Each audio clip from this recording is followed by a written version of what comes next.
លោកយាយប្រធានក្រុមហ៊ុនភ្ញាក់ផ្អើលព្រោះតែឃើញក្នុងដៃរបស់ក្មេងស្រីដែលជាវត្ថុបុរាណរបស់ត្រកូលគេដោយសារប៉ុន្មានឆ្នាំមុនគេបានយករបស់ប្រចាំត្រកូលនេះទៅឲ្យចៅប្រុសគេផ្ទាល់ហើយបានប្រាប់គេថារបស់នេះចាំឲ្យប្រពន្ធចៅអ្នកដែលស្រឡាញ់ក្នុងថ្ងៃអនាគតលោកយាយក៏គេគិតថាក្មេងស្រីនៅក្នុងមុខគឺជាចៅប្រសារដែលគេមិនអាចបានជួបគ្នាពីមុនក៏ថាបានដោយសារតែរឿងកើតឡើង10ឆ្នាំមុនលោកប្រធានត្រូវគេរៀបផែនការដាក់ថ្នាំសម្រាប់ព្រោះចង់ចូលទៅនៅក្នុងគ្រួសាររបស់គេថ្នាំចាប់ផ្ដើមជ្រាបចូលទៅក្នុងខ្លួនគេមានអារម្មណ៍ថាគ្រប់គ្រងខ្លួនឯងមិនបានក៏ខកទៅឲ្យកូនចៅគេមកជួយឲ្យប្រញាប់មកជួយគេឥឡូវនេះតែនិយាយមិនទាន់ចប់នោះឡើយគាត់បានដើរបុកមនុស្សស្រីម្នាក់ក៏ស្រវឹងដូចគ្នាដោយសារតែជាតិស្រវឹងទាំងសងខាងធ្វើឲ្យគេគ្រប់គ្រងអារម្មណ៍ខ្លួនឯងមិនបានគេបានលួចរសជាតិនៃស្នេហាគ្រាដំបូងក្នុងយប់នឹងគេបាននៅជាមួយគ្នាគណៈពេលនោះកូនចៅរបស់គេក៏បានរត់មកជួយគេបានបើកមើលក៏ឃើញថាលោកប្រធាននិងនារីប្លែកមុខម្នាក់នោះនៅជាមួយគ្នាទៅហើយ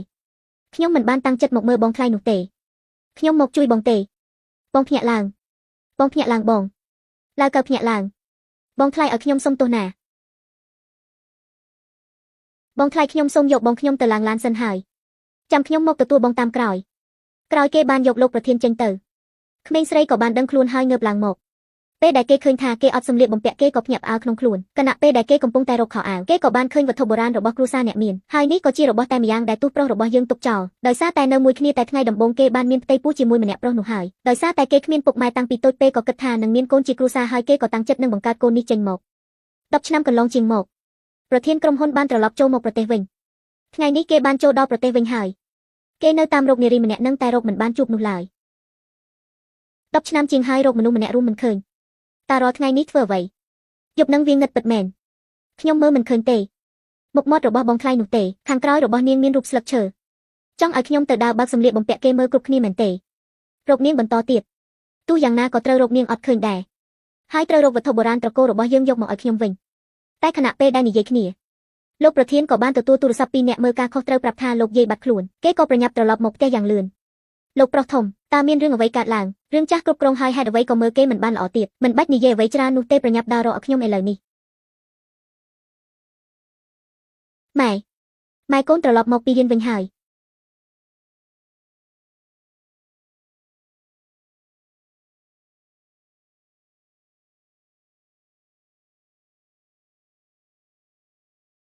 យាយកញ្ចាស់ភ្នែកខ្វាក់មែនទេខ្ញុំកំពុងដើររកចៅប្រុសរបស់ខ្ញុំ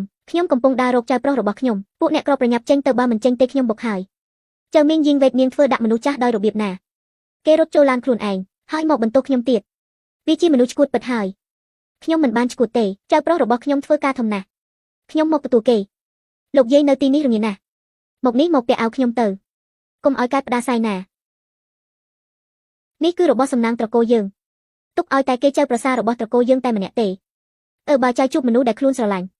ក៏យកវត្ថុនេះឲ្យគេទៅខ្ញុំរកចៅប្រសារខ្ញុំឃើញហើយលោកយាយចាំមនុស្សខុសហើយខ្ញុំមិនមែនជាចៅប្រសាររបស់លោកយាយទេខ្ញុំចាំមិនភ្លេចទៅនាងគឺជាចៅវសារបស់ខ្ញុំហើយហាថ្ងៃខ្លាំងណាស់ខ្លួនឯងនៅក្មេងណាស់កើតកូនជាកូនភ្លោះប្រុសស្រីហើយមិនមានឪពុកដែលនៅចិញ្ចឹមទៀតគួយខ្មាស់គេណាស់ខ្ញុំថាក្រុមហ៊ុនរបស់យើងអាចរើសមនុស្សឲ្យល្អជាងនឹងបន្តិចបានអត់ជាមនុស្សបែបនេះចូលធ្វើការទៅរួចនិយាយឲ្យបានល្អទៅនាងយើងចង់យ៉ាងម៉េចខ្លួនឯងធ្វើរឿងអាក្រក់ហើយមិនចង់ឲ្យគេនិយាយមែនទៅមកអ្នកទាំងអស់គ្នាមកមើលទៅមនុស្សស្រីម្នាក់នេះវាមិនខ្មាស់គេទេទៅញ៉ៃជាមួយប្រុសផ្សេងហើយមានកូនភ្លោះទៀតក្មេងគ្មានឪពុកចិញ្ចឹមនោះទេខ្ញុំថាមនុស្សដែលត្រូវខ្មាស់គឺជានាងនឹងឯងចូលចិត្តតាក់ទងមនុស្សប្រុសជាប្តីគេអត់ខ្លាចប្រពន្ធគេមកកោករឿងមែនទេនាងនិយាយឈួតអ្វីនាងខ្ញុំនិយាយជាការពិតយើងក៏ត្រូវដឹងខ្លួនឯងហើយឬក៏នាងហ៊ានទៅនិយាយជាមួយអ្នកចាប់ការឆាមឲ្យគេដឹងរឿងគ្រប់គ្នាទៅនិយាយឲ្យបានល្អបន្តិចទៅបើនាងហ៊ាននិយាយតែមួយម៉ាត់ទៀតកុំគិតថាខ្ញុំមិនក្រែងចិត្តនាងនឹងបកអាក្រាតរឿងអស់ហើយម៉ែខ្លាំងណាស់លោកយាយមកនេះមកលោកយាយសួរមួយចៅប្រុសរបស់លោកយាយឈ្មោះអ្វីខ្ញុំនឹងតាក់ទងទៅប៉ូលីសឲ្យគេតាមជួយរកលោកយាយចៅប្រុសរបស់ខ្ញុំឈ្មោះតាស៊ីងគេឈ្មោះថាតាស៊ីងឈ្មោះគួរឲ្យស្រឡាញ់ណាស់លោកយាយត្រជាក់ណាស់ពេលឡើងយប់លោកយាយស្លៀកសម្លៀកបំពាក់ខ្ញុំសិនទៅខ្ញុំដឹងហើយថាចៅប្រាសាទរបស់ខ្ញុំនឹងមើលថែខ្ញុំបែបនេះជួបគ្រួសាររបស់គេហើយអរគុណខ្លាំងណាស់ឥឡូវគេនៅផ្ទះខ្ញុំក្មេងអាហារមកហើយហូបបាយទាំងអស់គ្នាទៅចៅស្រីអើយអ្នកបម្រើផ្ទះយើងទៅណាអស់ហើយលោកយាយផ្ទះរបស់យើងគ្មានអ្នកបម្រើទេអត់មានមែនទេមើលទៅផ្ទះចាស់ណាស់ហើយនៅផ្ទះតូចថ្នាក់នេះទៀតផងឬក៏ក្រុមហ៊ុនយើងអន្តរាយមែនទេអន្តរាយហើយសាយធនហើយមិនបញ្ហាអ្វីនោះទេពេលនេះយាយមានលុយទុកក្រៅជាច្រើនលោកយាយមានកាតធនាគារលុយជាច្រើនណាស់ចៅយកទៅប្រើអស់ទៅយកទៅប្រើទៅ ខ្ញុំអត់យកទេលោកយាយយកទៅខ្ញុំអត់យកទេយកទៅស្អែកនេះទិញសាច់មកឲ្យច្រើនកុំឲ្យកូនគេខ្វះខាតអាហារអី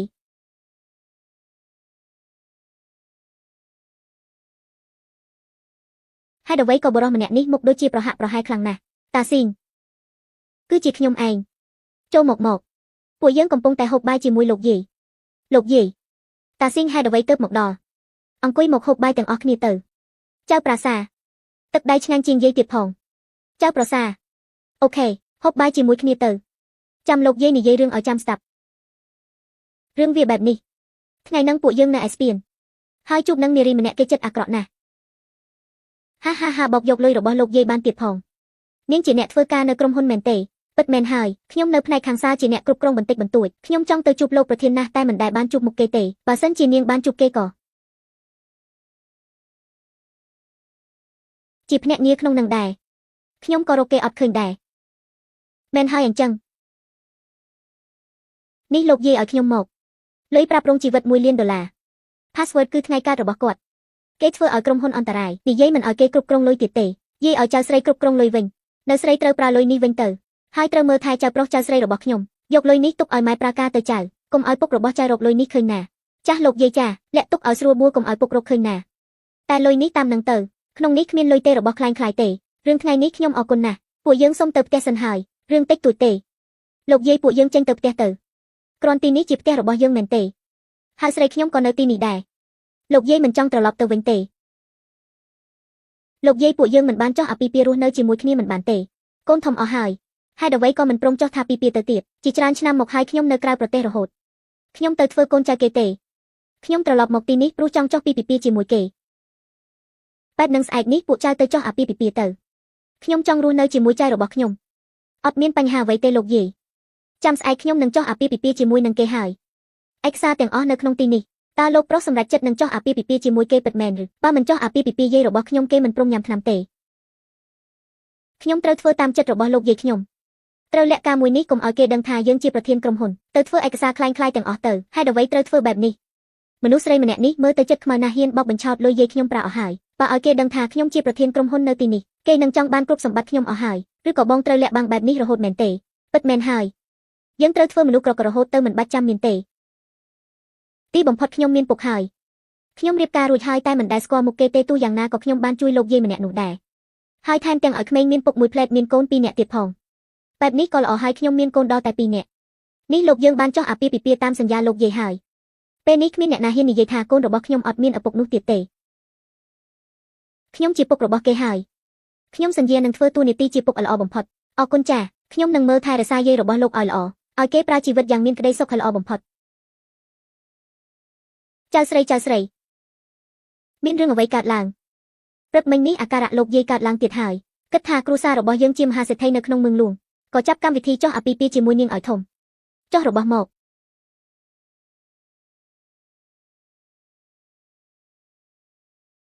របស់ទាំងអស់នេះសុទ្ធតែជារបស់ល្អហើយមានតែមួយគត់នៅក្នុងពិភពលោកពេជ្រមួយគ្រាប់នេះជាពេជ្រដែលមានតម្លៃថ្លៃបំផុតនៅលើពិភពលោកមានតែមួយគត់ទេនៅក្នុងពិភពលោកថ្មមួយនេះជាថ្មពេជ្រដែលមានតម្លៃថ្លៃជាងគេបំផុតរីសឹកមួយកន្លែងដែលមានតម្លៃរាប់លានដុល្លារសូមលោកស្រីទទួលយកទុករបស់ទាំងអស់នេះឡានជួលគេមកហើយមនុស្សក៏ជួលគេមកសម្ដែងដែររបស់ទាំងអស់នេះជារបស់คล้ายៗដែលខ្ញុំទិញមកទេវាមានតម្លៃត្រឹមតែ$500ទេខ្ញុំធ្វើបែបនេះព្រោះតែបំពេញចិត្តរបស់លោកយាយខ្ញុំទេការពិតទៅសម្ដែងទេអីលំបាកលោកហើយមើលទៅលោកយាយពួកយើងលោកយាយឲ្យលោកយាយប្អូនប្រុសត្រូវរួមដៃជាមួយស្រីម្នាក់នេះដើម្បីបោកនិយាយព្រមទាំងអាក្មេង2នាក់ថែមទៀតផងវាមិនមែនជាកូនបង្កើតរបស់លោកយាយទេអាមនុស្សខូចនេះវាមកបានរបៀបណាអ៊ំចិត្តអាក្រក់និយាយបែបនេះធ្វើអ្វីពួកយើងមិនមែនជាមនុស្សបោកទេពួកយើងជាមនុស្សល្អប្រសើរបំផុតក្មេងយាយវាចេះណាស់មិនបាច់ស្ដាប់គេនិយាយនោះទេអាក្មេងខូច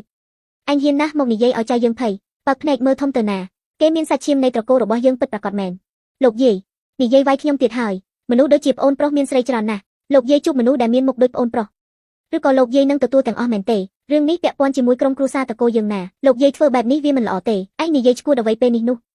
នៅមានរឿងចង់បានទ្រព្យសម្បត្តិមែនទេរឿងនេះជារឿងពិតលោកយាយមានផ្ទះចាស់មួយខ្នងបងប្រុសរបស់ខ្ញុំគេចង់បានណាស់បងចង់បានអ្វីពិនិត្យមើលទៅតើគេជាកូនរបស់ឯងពិតមែនឬអត់ឯងហ៊ានពិនិត្យអត់ការពិនិត្យបានធ្វើរួចរាល់អស់ហើយ1 ម៉ោងទៀតយើងនឹងដឹងលទ្ធផលទាំងអស់គ្នាហើយ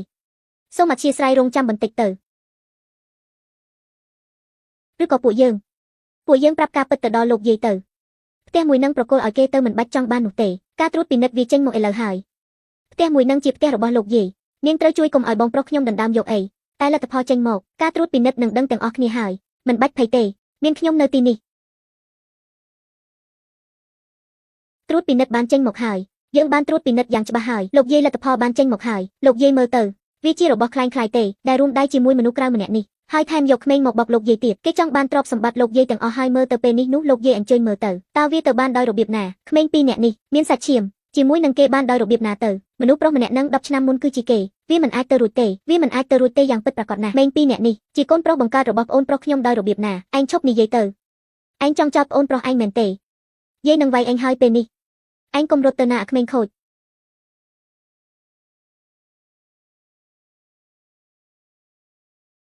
ពួកយើងចេញទៅ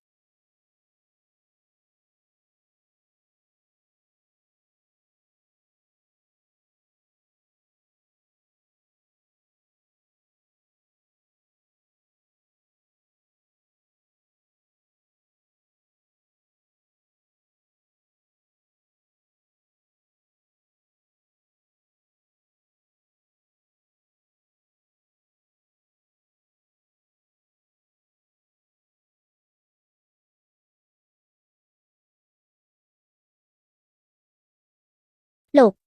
ជាពុកបង្កើតរបស់ក្មេងពិតមែនទេតើលោកជាពុករបស់ក្មេងមែនអត់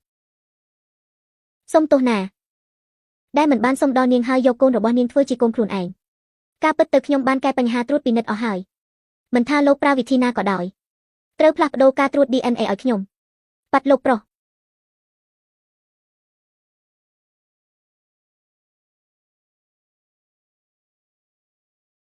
លោកប្រុសខ្ញុំលោកធ្វើបានល្អណាស់អ្វីដែលខ្ញុំសន្យាខ្ញុំនឹងឲ្យលោកលុយ$2 លានចូលក្នុងកណេ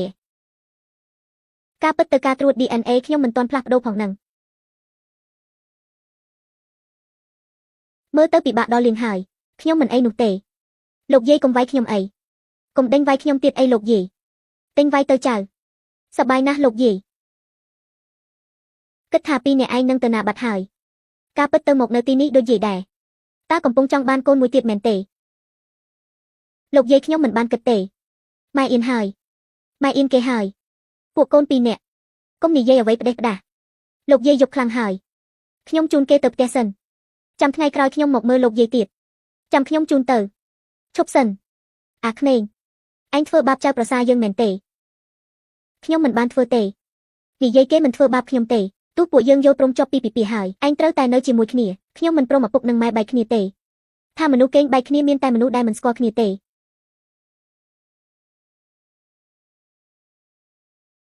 លោកយាយប្រកាសណាស់ថាយើងនឹងនៅជាមួយគ្នាខ្ញុំត្រេកអរខ្លាំងណាស់ដែលបានលោកយាយនិងលោកប្រុសព្រោះនៅជាមួយគ្រួសារខ្ញុំតែមួយអរគុណណាស់ចៅនិងចៅយើងទាំងពីរនេះផងទៅហូបស្រាទាំងអស់គ្នាទៅចូលកែវលើកឲ្យដាច់សាច់ស្អាត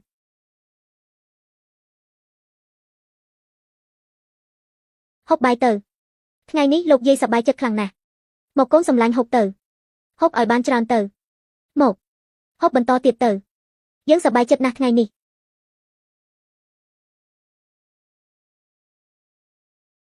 ចៅស្រីថ្ងៃនេះចៅហត់ខ្លាំងណាស់ចៅចូលបន្ទប់គេងទៅមិនអ្វីទេយាយចាំខ្ញុំអ្នករៀបចំខ្លួនឯងក្មេងយប់នេះចូលបន្ទប់សំដំណេកណាឆាប់ជូនប្រពន្ធឯងចូលបន្ទប់ទៅឆាប់ទៅតោះឆាប់ចូលបន្ទប់សំដំណេកទៅ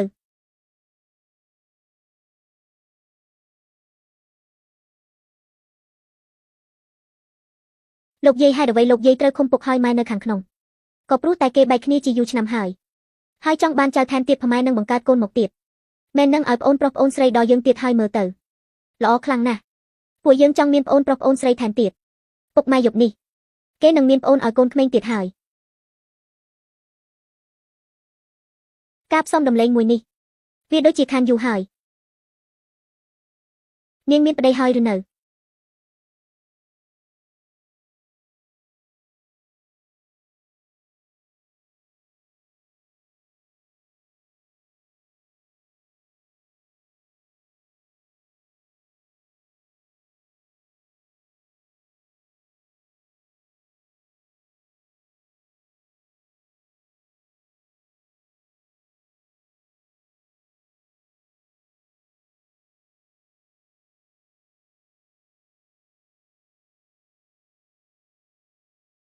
តារបស់នេះបានមកពីណាឬក៏នាងគឺជាមនុស្ស10ឆ្នាំមុនដែលបានជួយខ្ញុំមកឬក៏ក្មេងពីរនាក់នេះគឺជាកូនរបស់ខ្ញុំពិតមែនទេជឿខ្លាំងណាស់លោកធ្វើអ្វីនេះរបស់នេះខ្ញុំទិញខ្លួនឯងទិញពីផ្សារមួយកន្លែងដែលនៅជិតផ្ទះខ្ញុំរបស់នេះមើលទៅវាថ្លៃណាស់នេះប្រាប់ថាទិញតាមផ្សារធម្មតាសួរធ្វើអ្វីប្តីរបស់ខ្ញុំមិនធម្មតាទេរបស់មួយនេះមើលទៅវាថ្លៃខ្លាំងណាស់តើនាងបាត់របស់នេះបានដោយរបៀបណាខ្ញុំទិញមកទេរឿងនេះលោកមិនដឹងទេរបស់បែបនេះទិញខាងក្រៅថ្លៃណាស់តែការពិតទៅខ្ញុំទិញតម្លៃត្រឹមតែ$100នោះទេបើលោកចូលចិត្តខ្ញុំទិញឲ្យមួយខ្សែទៀតក៏បានមិនបាច់ទេខ្ញុំគ្រាន់តែចង់ដឹង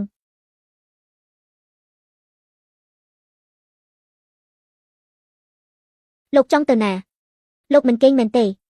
មានគេងមុនទៅហេតុអ្វីទៅទិញរបស់คล้ายៗមកធ្វើអ្វីព្រោះតែរបស់ថ្លៃមួយនឹងនៅពេលដែលកូនប្រុសកូនស្រីខ្ញុំកើតមកខ្ញុំគ្មានលុយនោះទេខ្ញុំក៏យកវាទៅលក់តែថារបស់មួយនេះជារបស់ដែលកូនប្រុសកូនស្រីខ្ញុំពុករបស់គេបានបន្សល់ទុកឲ្យគេវាជារបស់តែមួយគត់ដែលខ្ញុំបញ្ជាក់ថាគេជាកូន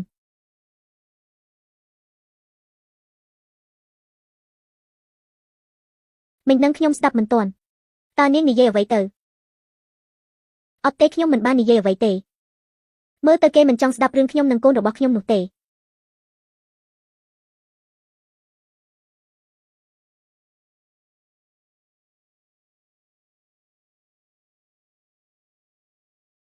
ហេឡូតើនាងថ្មនេះមិនទាន់មកធ្វើការទៀតនាងដឹងទេថានៅពេលនេះម៉ោងប៉ុន្មានហើយបើនាងមិនចង់ធ្វើការទៀតទេក៏ប្រញាប់ចេញពីក្រុមហ៊ុនមួយនេះទៅ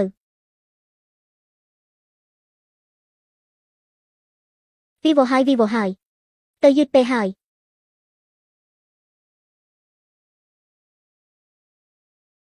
ខ្ញុំដេកជ្រុលម៉ោងទៅធ្វើការហើយ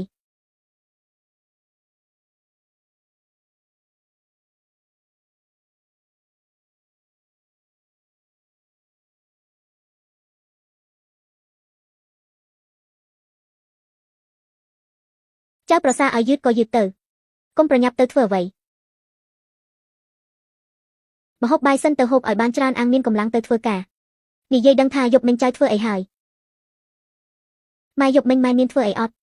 ម៉ែមានយកប្អូនឲ្យខ្ញុំទៀតអត់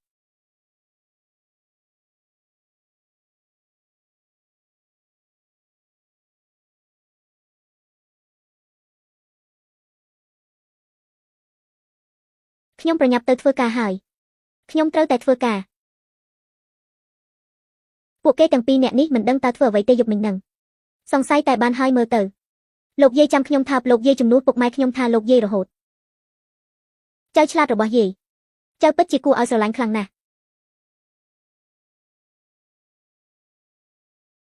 នាងព្រមមកធ្វើការហើយមែនទេឆាប់ចេញទៅនាងកុំទាន់ទៅណាកុំគិតថានាងមានឈ្មោះបានប្តីហើយនាងហ៊ានជាមួយនឹងខ្ញុំទៀតផងរបស់នាងគឺជារបស់ដែលចាស់ហើយនឹងកូនពីរនាក់គឺជាកូនដែលគេត្រូវបោះបង់ចោលទេព្រឹកមិញចេញពីផ្ទះមិនដែលដុសធ្មេញមែនទេបត់នាងស្អុយណាស់ចាំខ្ញុំជួយដុសឲ្យនាងហើយខ្ញុំចង់ប្រាប់នាងសារជាថ្មីទៅកុំពាក់ព័ន្ធជាមួយកូនខ្ញុំទៀតបើបែបនឹងខ្ញុំទុកមុខឲ្យនាងទេនាងហ៊ានមែនទេនាងសាកមើលអត់ចុះថាខ្ញុំហ៊ានឬអត់ល្អណាស់នាងចាំមើលទៅ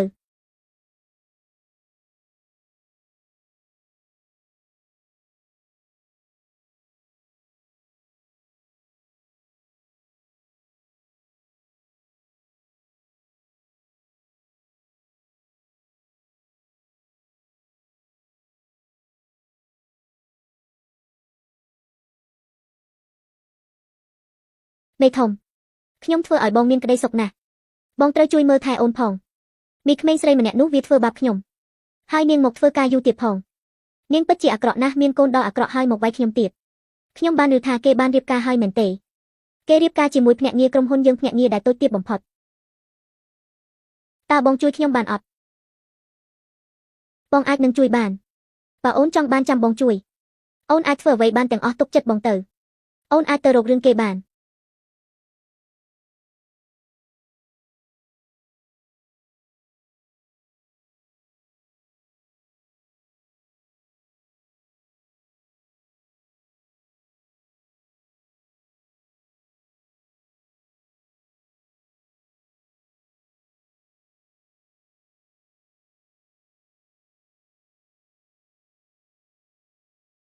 តើលោកចង់ធ្វើអ្វីខ្ញុំមិនបានធ្វើអ្វីទេលោកចាប់គូតខ្ញុំលោកចាប់គូតខ្ញុំកុំនិយាយដាក់ខ្ញុំបែបនេះអីកុំដើរចោទខ្ញុំបែបនេះអីអ្នកណាទៅចាប់គូតនាងនោះប្រឡែងដៃខ្ញុំឥឡូវនេះសុំទោសខ្ញុំទៅខ្ញុំមិនសុំទោសនាងទេប្រឡែងដៃខ្ញុំទៅភូសៀងស្រូវតើនាងហ៊ានខ្លាំងណាស់មែនទេនៅទីនេះតែនាងមិនគោរពដល់មេធំជានាងដែលធ្វើឲ្យគេរករឿងខ្ញុំមែនទេខ្ញុំមិនដែលដឹងថាខ្យល់អ្វីទេលោកប្រញាប់សុំទោសខ្ញុំឥឡូវនេះបើមិនព្រមទេខ្ញុំនឹងប្តឹងប៉ូលីសប្តឹងពីបទរំលោភរាងកាយក្នុងពេលធ្វើការអ្នកណាទៅប៉ះពាល់នាងមិនបានប៉ះនាងបន្តិចឡើយខ្ញុំប្រាប់នាងឲ្យច្បាស់ទៅការនិយាយរបស់នាងត្រូវមានភស្តុតាងនាងសាកសួរនៅទីនេះទៅមានអ្នកណាដែលឃើញខ្ញុំចាប់គូតនាងទេមានឃើញអត់ខ្ញុំតើនាងមានឃើញអត់ឃើញទេហេតុអ្វីគ្មានភស្តុតាងហើយមែនទេបើមិនមានភស្តុតាងហាត់ប្រឡែងខ្ញុំទៅនាងគាត់ថាខ្លួនឯងជាទេពធីតាមែនទេឬក៏អ្នកណាឃើញនាងចង់ចាប់គូតនាងហាហានាងមិនពេញចិត្តមែនទេឬក៏អ្នកដែលយកនាងទៅម្សិលមិញនឹងកូនរបស់នាងហើយក៏ពេញចិត្តនឹងមេធំយើងក៏សម្ដែងជាឲ្យគេទទួលខុសត្រូវមែនទេការពិតនាងជាមនុស្សបែបនេះទេហ៊ូសៀងស៊ឺនាងមានល្បិចច្រើនណាស់ចង់ដាក់ទោសខ្ញុំការពិតទៅនាងចង់ឲ្យខ្ញុំខ្លាចជាពុករបស់កូននាងទាំងពីរនឹងមែនទេនាងស្រីនាងដឹងអត់ពាក្យដែលនាងនិយាយមិញហ្នឹងវាជាការទម្លាក់កំហុសលើគេបើបែបនេះនាងត្រូវទទួលតាមផ្លូវច្បាប់ពិតមែនហើយគេនិយាយត្រូវហើយពាក្យសម្ដីរបស់នាងមិញវាធ្វើប៉ះពាល់ដល់កិត្តិយសខ្ញុំមនុស្សដូចខ្ញុំជាមនុស្សស្អាតស្អំខ្ញុំអភ័យទោសនាងតែនាងត្រូវលោតជង្គង់សុំទោសខ្ញុំឥឡូវនេះបើមិនព្រមទេខ្ញុំនឹងដេញនាងចេញពីទីនេះហើយតើលោកនៅចង់បានមុខបានមាត់ទៀតមែនទេលោកមិនមានគេខ្មាស់គេបន្តិចឡើយអ្នកណាដែលមិនមានចិត្តខ្មាស់គេ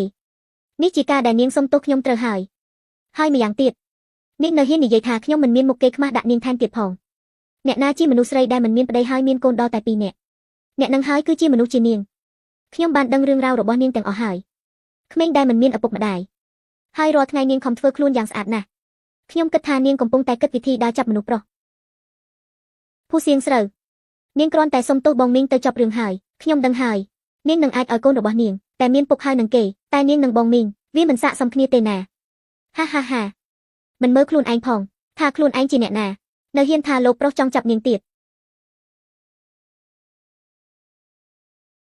ហ៊ូសៀងស្រូវគ្រាន់តែនាងលួចជង្គង់សុំទោសក្រុមហ៊ុននេះនឹងអាចទុកឲ្យនាងរស់បាន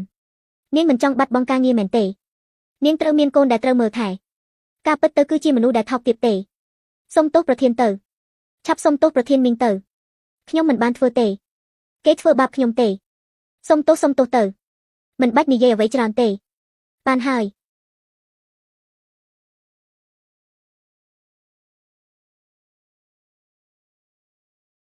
ខ្ញុំមិនបានទៅប៉ះពាល់អ្នកណាម្នាក់នោះទេខ្ញុំគ្រាន់តែស្លៀកសម្លៀកបំពាក់មកធ្វើការធម្មតានោះទេអ្នកណាថាខ្ញុំស្លៀកបែបនេះតាក់ប្រុសការពិតទៅខ្ញុំមានប្តីហើយខ្ញុំមិនសុខចិត្តនោះទេខ្ញុំនឹងសុំមើលកាមេរ៉ានៅទីនេះទៅរកផ្ទះឲ្យខ្ញុំមួយកន្លែងយកផ្ទះដែលតូចបំផុតក៏បានដែរមានបន្ទប់គេងធម្មតានិងបន្ទប់អង្គុយលេងធម្មតាក៏បានដែរហើយត្រូវរកកន្លែងដែលរស់នៅសប្បាយផងចាំខ្ញុំទៅចាប់ការឲ្យចាំមួយផ្លែតត្រូវមានកន្លែងសិក្សាផងព្រោះឯកូនប្រុសកូនស្រីគេចិត្តចូលរៀនហើយមានរឿងអ្វីនិយាយមកមានន័យថាលោកប្រុសចង់ស្រឡាញ់អ្នកស្រីម្នាក់នឹងមែនទែនហើយចុះនារីដែលលោកប្រុសជួប10ឆ្នាំមុននោះតើនៅតាមរកទៀតអត់ត្រូវរកទៀតខ្ញុំបានប្រាប់នាងហើយថាខ្ញុំធ្វើព្រោះតែលោកយាយខ្ញុំទេគ្រាន់តែរៀបការតាមសញ្ញាលោកយាយទេពេលណាដែលខ្ញុំបានជួបនារី10ឆ្នាំមុននោះខ្ញុំនឹងសុំបែកនាងឥឡូវធ្វើបែបនេះដូចជាធ្វើបាបគេពេកហើយអ្នកនិយាយអ្វីហេឡូមានរឿងហើយម៉ែត្រូវបានគេធ្វើបាបហើយចូលទៅតើនាងចង់អ្វីទៀតនៅហ៊ានឆេះកាមេរ៉ាទៀតផងនាងជឿអត់ខ្ញុំនឹងចាប់ការងារឥឡូវនេះហើយមានអ្នកណាហ៊ានជួយនាងសំបីបន្តិចទេតើលោកត្រូវធ្វើអ្វីដាក់ខ្ញុំបង្កើតកូនម្ដងពីរហើយតើនាងចង់បង្កើតទៀតអត់ប្រាប់គេទៅមិនបាច់ខ្លាចទេខ្ញុំកំពុងតែទៅរកគេហើយកូនផ្ញើកន្លែងដែលម៉ាក់កូនធ្វើការឲ្យពុកផងគេធ្វើការនៅក្រុមហ៊ុនហ្វូពិនិត្យមើលទៅថាគេនៅផ្នែកណាបាទលោកប្រធានភរិយារបស់លោកប្រធាននៅក្នុងតំណែងជាន់ទី13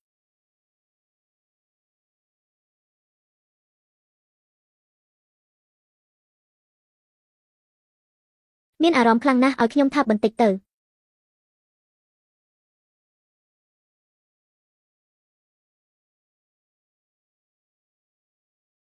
អ្នកណាហ៊ានប៉ះពាល់នាង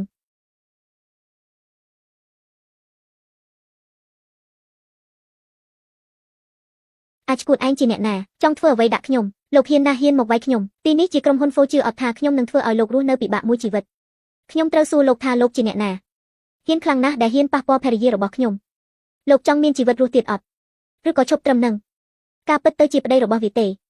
ហាហាហាខ្ញុំចង់ប្រាប់លោកថាមេដូចជាខ្ញុំចូលចិត្តនាងហើយបើនាងហ៊ានថាខ្ញុំសំបីតែបន្តិចថ្ងៃនេះគឺខ្ញុំមិនរករឿងនាងនោះទេលោកខ្ញុំប្រាប់លោកហើយខ្ញុំគឺជាអ្នកគ្រប់គ្រងនៅក្រុមហ៊ុននេះម្នាក់ដែរលោកហ៊ានធ្វើដាក់ខ្ញុំបែបនេះខ្ញុំនឹងប្តឹងចាប់ពួកឯងចេញទៅឯងជឿអត់ប្រញាប់យកពួកគេចេញទៅបើមិនសុំអង្វរគេអ្នកឯងត្រូវស្លាប់ហើយលោតជង្គង់ទៅអ្នកគ្រប់គ្រងនៅក្រុមហ៊ុន Fortune អត់ថាខ្ញុំអាចដេញលោកចេញបានដេញខ្ញុំចេញមែនទេហាហាហាឯងជាអ្នកណាលោកគិតថាខ្លួនឯងជាប្រធាននៅទីនេះមែនទេឆាប់ដកវាចេញឥឡូវនេះតួនាទីគឺអ្នកគ្រប់គ្រងកន្លែងទាត់ភ័យមើលវាធ្វើទៅមើលគេធ្វើទៅដូចជាទំនងណាស់ហាហាហា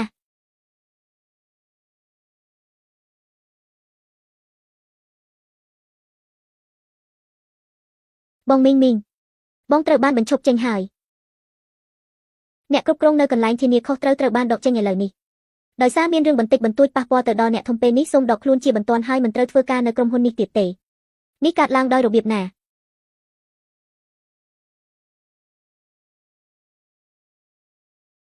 តើគេជាអ្នកណា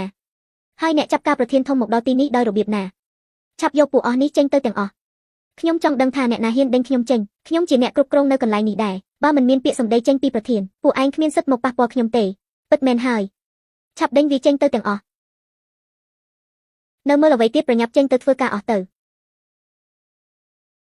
លោកជាស្វាមីរបស់នាងមែនទេពេលនេះលោកចេញមុខជួយនាងដល់ថ្នាក់នេះលោកមានដឹងអត់ថាភរិយារបស់លោកជាមនុស្សបែបណាកាល10ឆ្នាំមុននាងអាយុនៅក្មេងណាស់ក៏ត្រូវគេចាប់រំលោភចៅមីងយីវេតបើនាងនៅតែធ្វើដាក់ខ្ញុំបែបនេះទៀតខ្ញុំលែងយល់មុខនាងហើយនាងសាកនិយាយម្ដងទៀតទៅ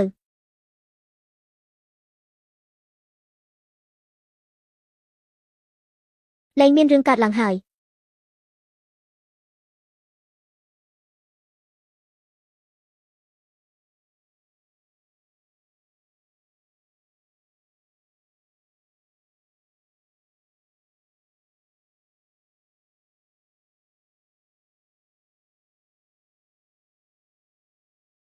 ចាំខ្ញុំជូនអ្នកទៅផ្ទះវិញអ្នកណាចង់ទៅផ្ទះជាមួយលោកពេលនេះនាងទៅជាបែបនេះហើយ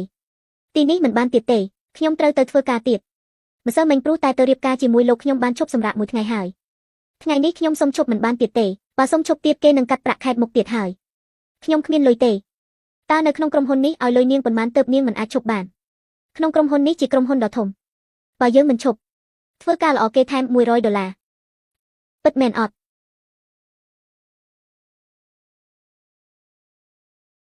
ធម្មតាក្រុមហ៊ុននេះធ្វើដាក់កម្មករបែបនេះមែនទេអត់មានទេប្រញាប់ឲ្យគេដំឡើងប្រាក់ខែទៅលោកហេតុអ្វីលោកដឹងដោយសារតែកូនស្រីកូនប្រុសគេបានប្រាប់ខ្ញុំនោះទេមិញនឹងឆាន់ជីងមីងត្រូវដេញចេញតើមានរឿងអ្វីកើតឡើងទៅក៏ព្រោះតែពូហ្វឺយគេមានការពាក់ព័ន្ធនៅក្នុងក្រុមហ៊ុននេះហើយមានការស្និទ្ធស្នាលនឹងប្រធានក្រុមហ៊ុនមួយនេះហើយមួយរយៈនេះក្រុមហ៊ុន Fo កំពុងតែចាប់ការអ្នកអាក្រក់ចេញទៅខ្ញុំក៏ពឹងពាក់គេឲ្យមកជួយនាងទៅពិតមែនហើយបងសម្លាញ់បងពិតជាឆ្លាតខ្លាំងណាស់ហើយបានស្គាល់ញាតិរបស់ក្រុមហ៊ុន Ho នេះទៀតផងហើយបានឲ្យគេជួយខ្ញុំទៀតអរគុណណាស់ពួកយើងជាប្តីប្រពន្ធនឹងគ្នាពួកយើងមិនបាច់អរគុណគ្នាទេពិតមែនហើយថ្ងៃនេះនាងពិបាកហើយសម្រាប់បន្តិចទៅល្អហើយមិនបាច់ខ្វល់រឿងលុយនោះទេអូនប្រាប់ទេពួកយើងរៀបការខ្លួនឯងជាគ្រួសារតែមួយហើយខ្ញុំត្រូវតែទទួលការខុសត្រូវមើលថែអូនដែរនេះជាលុយប្រាក់ខែខ្ញុំប្រគល់ឲ្យអូនទាំងអស់ការរបស់ត្រកូល Fo គ្រាន់តែប្រធានចង់បែកពីគេហេតុអ្វីក៏ឲ្យលុយច្រើនដល់ថ្នាក់នេះទៅគេវិញឲ្យទៅងាយបែបនេះផងប្រាប់នេះលោកយាយធ្លាប់ឲ្យខ្ញុំមួយលោកក៏មានឲ្យខ្ញុំមួយដែរពូតៃស៊ីងផ្ទះលោកធ្វើការដើរលក់មែនទេតែថានៃកាត់នេះមានលុយប៉ុន្មាននោះប្រហែលជាលុយ100-200ហើយពិតមែនអត់មានលុយចំនួន$200-300លោកមិនទាន់មានលុយបង់ថ្លៃផ្ទះទេហេតុអ្វីក៏មានលុយច្រើនដល់ថ្នាក់ថ្ងៃនេះមានការងារមួយហើយគេក៏ឲ្យខ្ញុំធ្វើបាញ់លុយឲ្យទៅបងសម្លាញ់បងចេះខ្លាំងណាស់បងគ្រាន់តែជាភ្នាក់ងារធម្មតាម្នាក់ តែត្រូវបានលុយច្រើនជាងខ្ញុំដែលអ្នកធ្វើការប្រចាំទៀតបើនៅក្នុងកាតនេះមានលុយ$100,000ពិតមែនពួកយើងយកទៅរក្សាលោកយាយទៅបើនៅក្នុងកាតនេះមានលុយ$100,000ពិតមែនបែបហ្នឹងពួកយើងយកលុយនេះទៅមើលជំងឺលោកយាយអ្នករកលុយព្រោះតែចង់មើលលោកយាយខ្ញុំមែនទេពិតមែនហើយកុំមើលស្រាលរកលោកយាយសោះពេលនេះគាត់គ្រាន់តែគិតថាខ្លួនឯងជាមហាសេដ្ឋីចុះបើសិនជាគាត់គិតអ្វីផ្សេងទៀតទៅតើពួកយើងនឹងធ្វើរបៀបណាពេលនេះតែថាមិនដឹងមើលជំងឺលោកយាយជាអត់ទេតែតាមនឹងទៅយ៉ាងណាក៏ពួកយើងត្រូវមើលគាត់អីបានល្អដែរហើយក្រោយពេលរកគ្រូពេទ្យហើយពួកយើងនៅសល់លុយខ្លះកូនប្រុសកូនស្រីរបស់ខ្ញុំគេមិនដែលមានសម្លៀកបំពាក់ល្អទេចង់ទៅទិញឲ្យគេបានអត់ថាអាវដែលខ្ញុំទិញណាគេប្រើនោះវាយូរហើយពួកគេមិនមានសម្លៀកបំពាក់ស្លៀកល្អទេចុះអូនខ្ញុំចាំបានថាខ្លួនឯងក៏មិនមានសម្លៀកបំពាក់ល្អស្លៀកដូចគេដែរខ្ញុំមិនត្រូវការសម្លៀកបំពាក់ថ្មីទេគ្រាន់តែលោកនិងលោកយាយមានក្តីសុខសប្បាយមានសម្លៀកបំពាក់ស្លៀកពាក់ក៏ល្អហើយចាំខ្ញុំជាអ្នកធ្វើឲ្យលោកមានសម្លៀកបំពាក់ដែលស្អាតហើយចុះចំណោមនឹងគេបែបនេះលោកទៅធ្វើអីខ្ញុំមានមុខមានមាត់បន្តិចទៅបានហើយខ្ញុំមិននិយាយជាមួយលោកទៀតទេខ្ញុំត្រូវទៅធ្វើការសិនហើយលោកក៏ប្រញាប់ទៅធ្វើការលោកទៅកុំគិតថាមានលុយច្រើនហើយមិនទៅធ្វើការទៀតនោះព្រោះយើងនៅក្រោមណាស់ពួកយើងមិនអាចភ្លេចខ្លួនថាជាអ្នកមានបាននោះទេលោកប្រធានធំមើលទៅភរិយាម្នាក់នេះគេមិនដូចជាត្រូវការលុយនោះទេតើលោកប្រធានចង់ប្រាប់រឿងឋានៈរបស់លោកប្រធានថ្ងៃណាលោកទៅជួយខ្ញុំទិញរបស់ដែលថ្លៃដាក់ឈ្មោះនាងហើយនឹងក្រុមហ៊ុនជាច្រើនដាក់ឈ្មោះនាងទាំងអស់ខ្ញុំគិតថាធ្វើរបៀបនេះដើម្បីកុំឲ្យនាងខឹងតែពួកយើងបានបោកនាងនឹងអាចឈប់ខឹងពួកយើងបានលោកប្រុសជាមនុស្សរបស់លោកប្រុសគេបានវាយខ្ញុំដូចជាសត្វឆ្កែណាលោកប្រុសគេមិនដឹងមកពីណាទេបានដេញខ្ញុំចេញពីក្រុមហ៊ុនធ្វើបែបនេះដូចជាមិនយល់មុខលោកពេកហើយលោកដឹងអត់ថាអ្នកណាជាអ្នកដេញលោកចេញគ្រាន់តែជាមនុស្សធម្មតាម្នាក់ទេលោកប្រុសមនុស្សធម្មតាធ្វើការក្រុមហ៊ុនគួរឲ្យចាប់អារម្មណ៍មើលទៅប្អូនប្រុសខ្ញុំម្នាក់នេះម្ដងនេះគេកំពុងតែគិតអ្វីហើយនៅលាក់ខ្លួននោះទៀតលោកប្រុសធំលោកប្រធានគេមិនមែនជាលោកប្រធានទេហេតុអ្វីលោកប្រធានត្រូវទៅរៀបការជាមួយមនុស្សផ្សេងថែមទាំងមានកូន2នាក់នៅជាប់ខ្លួនថែមទៀតផងលោកនិយាយថាយ៉ាងម៉េចលោកប្រុសមនុស្សស្រីម្នាក់ហ្នឹងគេទៅប៉ះពាល់មនុស្សប្រុសខាងក្រៅហើយមានកូន2នាក់ទៀតមិនដឹងថាជាកូនអ្នកណាទេបើលោកប្រធានទៅប៉ះពាល់មនុស្សស្រីបែបនេះវាធ្វើឲ្យក្រុមហ៊ុនលោកប្រធានខូចមុខមាត់អស់ហើយប្អូនប្រុសនិងមនុស្សស្រីម្នាក់នេះការពិតទៅសម្ដែងបោកលោកយាយទេបោកលោកយាយល្អណាស់ហាស់របស់ខ្លែងខ្លាយហេតុអ្វីក៏នាងម្នាក់នេះមានអ្វីពាក់ព័ន្ធជាមួយលោកប្រធានបានហើយជាមួយប្តីរបស់នាងទៀតតើជាអ្នកណាអត់ពិតប្រាកដ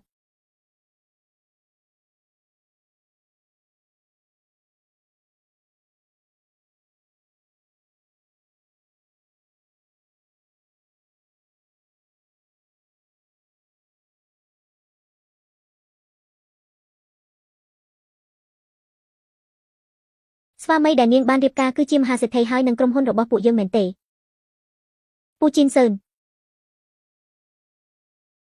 វាមិនអាចទៅរួចទេ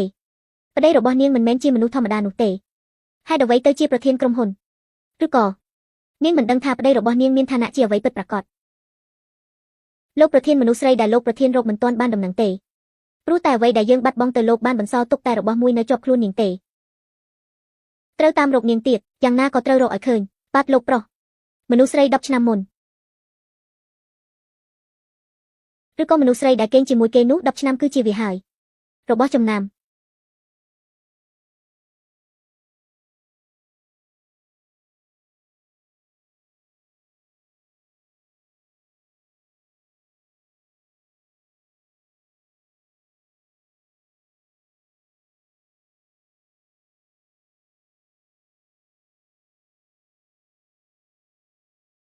ប្តីសម្លាញ់ហេតុអ្វីមកដល់ទីនេះដែរបងដឹងថាអូនមកក៏បងចេញមកទទួលអូនអ្នកម៉ែកូនប្រុសកូនស្រីបារម្ភពីម៉ែក៏មកមើលម៉ែទៅហេតុអ្វីម៉ែមើលពុករហូត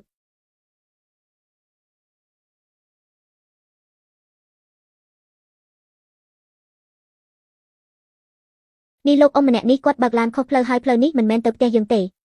ម៉ែពួកយើងដូរផ្ទះថ្មីហើយ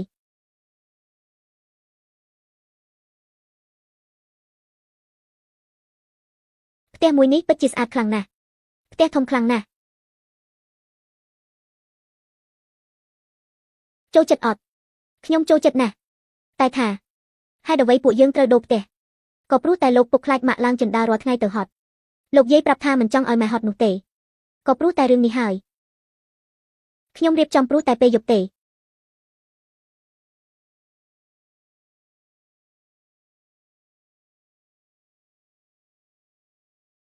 ទីនេះមើលទៅថ្លៃណាស់លោកយកលុយមកពីណាលោកមិនត្រូវយកលុយលោកយាយរក្សាខ្លួនមកប្រើនោះទេប្រញាប់តាក់ទងទៅម្ចាស់ផ្ទះហើយសុំគេបញ្ជូនទៅវិញប្រាប់ថាភរិយាលោកមានបញ្ហាបន្តិចបន្តួចហើយគេមិនចូលផ្ទះនេះទេកូនស្រីនៅស្រីមិនអីទេមួយខែតែ800រួមទាំងទឹកទាំងភ្លឹងទាំងអស់ទៀតទីនេះគឺជាផ្ទះលោកអ៊ំខ្ញុំដែលបញ្ញត្តិរបស់លោកយាយគេស្និទ្ធស្នាលគ្នាខ្លាំងណាស់ព្រោះដឹងថាពួកយើងក៏គេឲ្យជួលនៅទីនេះទៅស្អែកឲ្យពួកយើងនៅក្នុងតម្លៃថោកបំផុតពិតមែនអត់ពិតមែនហើយចៅស្រីទៅលាងដៃសិនទៅនាំគ្នាញ៉ាំបាយទាំងអស់គ្នាណាថ្ងៃនេះលោកយាយបានធ្វើម្ហូបដែលចៅចូលចិត្តណាចាស់លោកយាយលោកប្រធានគូយើងបានជួបមនុស្សស្រី10ឆ្នាំមុនហើយតើកើតអ្វីអត់ក្រុមហ៊ុនមានរឿងបន្តិចបន្តួចខ្ញុំត្រូវតែចាប់ការឲ្យគេបន្តិចហើយម្ចាស់បងចេញទៅមានសារៈប្រញាប់អ្វីទៅមានរឿងអ្វីដែលសំខាន់ជាងហូបបាយជួបជុំគ្រួសារទៀតហាមមិនឲ្យទៅណាទេលោកយាយខ្ញុំរកលុយឲ្យគេចេញទៅឲ្យគេទៅធ្វើការទៅលោកយាយអាហារល្ងាចនេះមានខ្ញុំហើយនិងចៅស្រីនៅជាមួយលោកយាយហើយ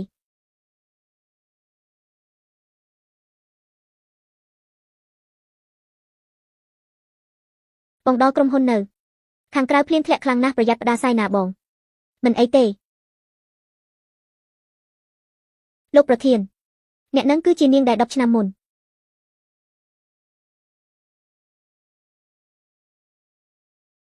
សាកសំហើយជាមហាសេដ្ឋីនៅក្នុងក្រុងលួងថែមទាំងរូបរាងស្អាតទៀតផងខ្ញុំនឹងយកគេឲ្យបានហើយសួស្ដីលោកប្រធានក្រុមហ៊ុនមនុស្សស្រី10ឆ្នាំមុនគឺជានាងមែនទេ10ឆ្នាំហើយនេះគឺជារបស់ចំណាំដែលលោកឲ្យខ្ញុំមកលោកនៅចាំបានអត់លោកថៅកែវលីវ10ឆ្នាំជាងហើយមានក្មេងស្រីម្នាក់ចូលទៅលក់របស់នៅហាងលោកព្រោះតែលក់របស់មួយតារបស់នឹងនៅអត់នាងត្រូវការអ្វីមើលខ្ញុំទៅរៀបចំផែនការល្អហើយខ្ញុំដឹងដណ្ដើមគេចេញពីស្រីឈួតនឹងតែពីរអ្នកឯងមិនដឹងរឿងអ្វីនឹងគ្នាទេបែបនឹងយើងនឹងយករបស់នេះហើយនឹងលោកហើយ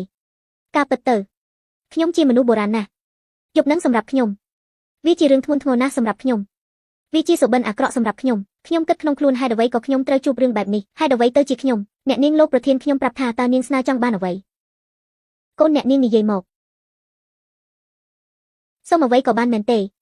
អ្វីដែលគាត់ខ្ញុំធ្វើបានដែរឲ្យតែខ្ញុំចង់បានបែបនឹងលោករៀបការជាមួយខ្ញុំទៅខ្ញុំរៀបការរួចហើយក៏បែកគ្នាបានគ្រាន់តែលោកប្រាប់ឲ្យខ្ញុំសុំអ្វីក៏បានមែនទេអ្វីដែលខ្ញុំស្នើនេះក៏លោកអាចនឹងធ្វើបានដូចគ្នាណាខ្ញុំភ្លេចប្រាប់រឿងលុយដែលនាងត្រូវការចង់បានរឿងលុយអ្វីទៅ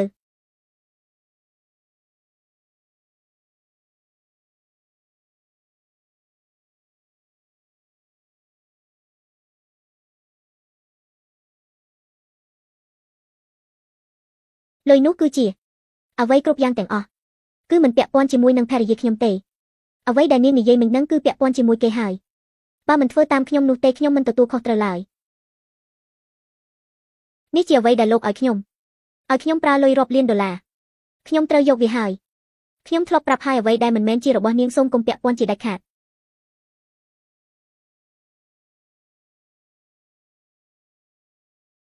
ចុះបើខ្ញុំប្រាប់ថាខ្ញុំមានកូនជាមួយលោក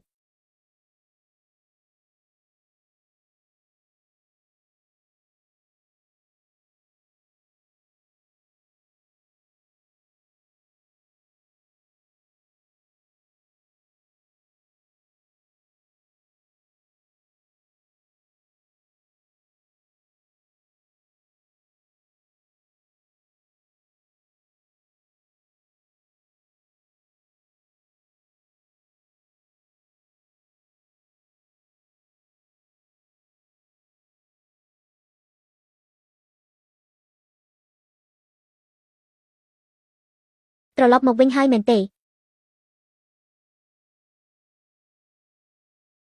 យប់ថ្នាក់នេះហើយបងហូបអ្វីនៅឲ្យអូនទៅរកអ្វីឲ្យញ៉ាំអត់ហូបខាងក្រៅមកហើយហេតុអ្វីក៏គេងនៅទីនេះវិញអូនចាំបង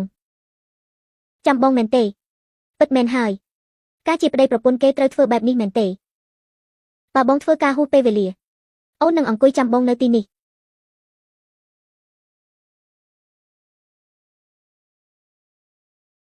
ចាត់ការរឿងការងាររួចរាល់អស់ហើយមែនទេបែបហ្នឹងក៏ប្រញាប់ទៅលាងមុខដុសធ្មេញសម្រាប់ទៅបាទ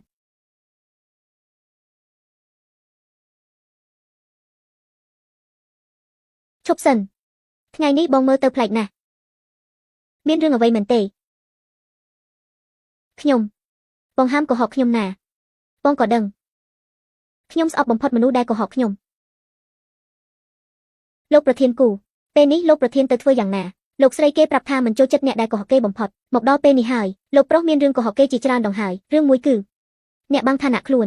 ហើយរឿងទី2លាក់បាំងរឿងកូនរឿងទី3លោកលាក់បាំងថាមានគ្រួសារខាងក្រៅថែមទៀតផង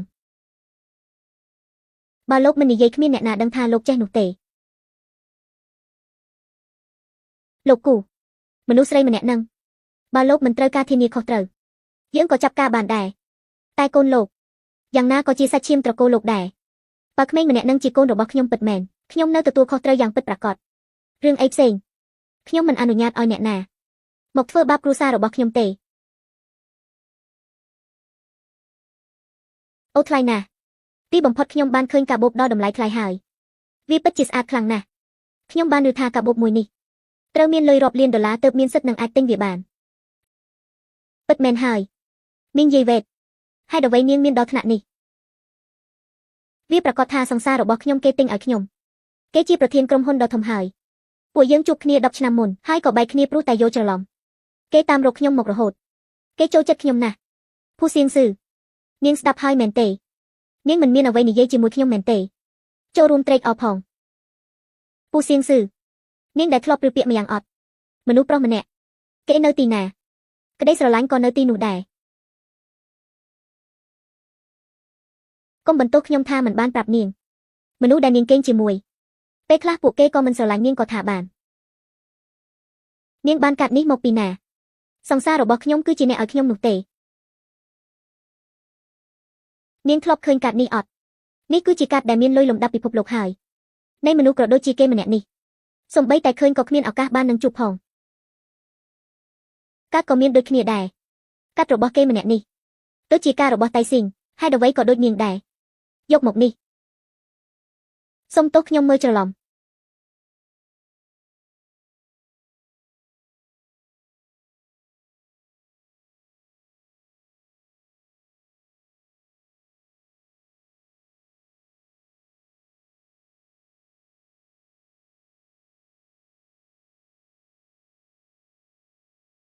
ហេតុអ្វីបងមកទីនេះ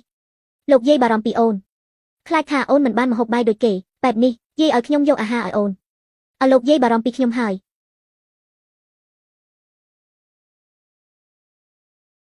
អាហារច្រើនដល់ថ្នាក់ហ្នឹងប្រញាប់ហូបទៅ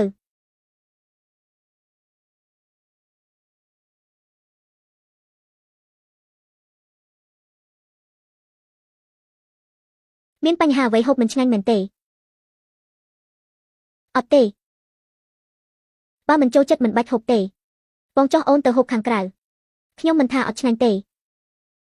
ខ្ញុំគ្រាន់តែមិនចង់ហូបគិតអ្វីក្នុងខ្លួនបងមានរឿងអ្វីអត់ដែលលាក់បាំងខ្ញុំនោះនាងសួរខ្ញុំបែបនេះដោយរបៀបណាលោកមានរឿងលាក់បាំងខ្ញុំពិតមែនហើយតើលោកលាក់បាំងរឿងខ្ញុំអ្វីទៅពេលនេះមិនអាចប្រាប់នាងបានទេស្អែកព្រឹកនេះយើងជួបគ្នានៅហាងអាហារមួយកន្លែងទៅជួបគ្នានៅហាងអាហារ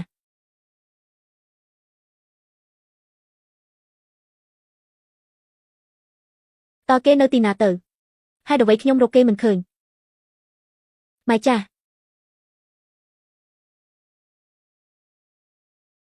លោកយាយកូនប្រុសកូនស្រីមកបានរបៀបណាបន្តិចទៀតកូននឹងដឹងខ្លួនឯងហើយ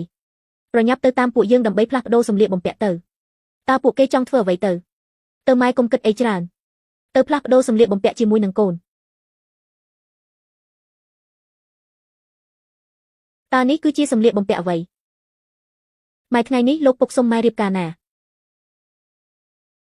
ម៉ែមិនបាច់ភ័យនោះទេមានកូនប្រុសកូនស្រីនៅទីនេះថ្ងៃនេះម៉ែនឹងត្រូវរៀបការហើយម៉ែត្រូវជាមនុស្សស្រីដែលស្អាតបំផុតក្នុងថ្ងៃនេះសូមអញ្ជើញលោកស្រី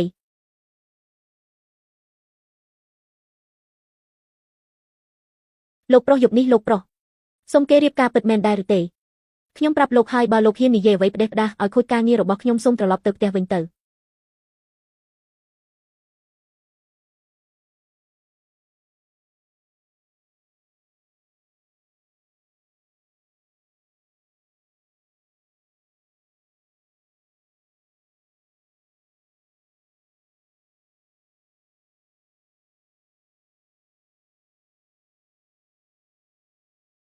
ចៅប្រាសាទរបស់ខ្ញុំថ្ងៃនេះស្អាតខ្លាំងណាស់ចាំបន្តិចសិនទៅគេនឹងត្រឡប់មករកចៅហើយចាស់លោកយាយ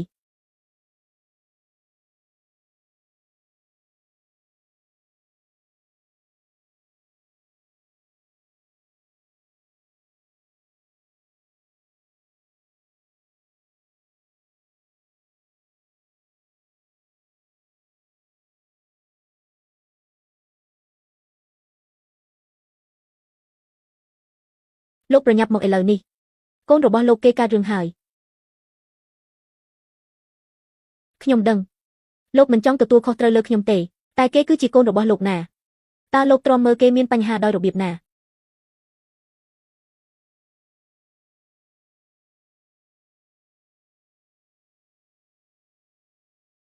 លោកគូ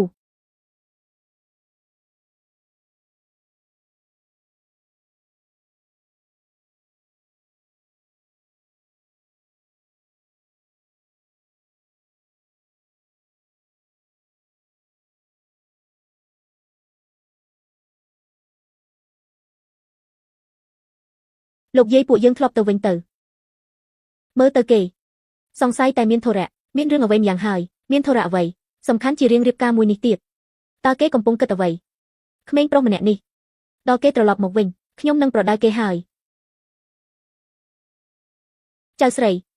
ចៅមិនបាច់ពិបាកចិត្តទេបើចៅប្រុសខ្ញុំត្រឡប់មកវិញខ្ញុំនឹងឲ្យគេលោតជង្គង់សុំទោសចៅ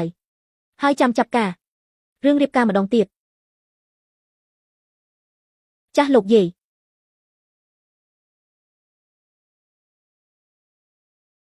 កូនប្រុសកូនស្រីពួកយើងត្រឡប់ទៅវិញទៅពួកយើងត្រឡប់ទៅផ្ទះតើពុកមុខឬនៅម៉ែពុករបស់ពួកកូនគេមានភារៈធ្វើខាងក្រៅគេមិនអាចត្រឡប់មកបានទេចុះការសុំម៉ែរៀបការថ្ងៃនេះម៉ែនិងពុករបស់កូនបានចុះអាពាហ៍ពិពាហ៍រួចរាល់អស់ហើយបែបនឹងទូសុំរៀបការមិនរៀបការក៏មិនកើតអ្វីដែរតោះកូនទៅផ្ទះវិញទៅចាំគេមែនទេគេមិនមករកនាងទេ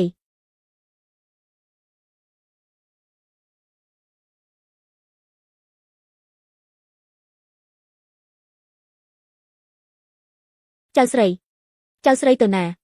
កុំចិត្តក្តៅអីចៅស្រីមួយទៅចៅស្រីកុំធ្វើបែបនេះអី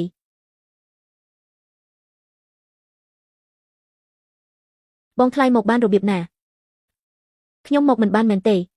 ខ្ញុំរំខានលោកមែនទេស្ដាប់បងសិនទៅប្រឡែងខ្ញុំតើលោកចង់និយាយអ្វីឬក៏ចង់បោកខ្ញុំទៀតរឿងពាក់ព័ន្ធលោកជាមួយនឹងនាងសុំទោសណា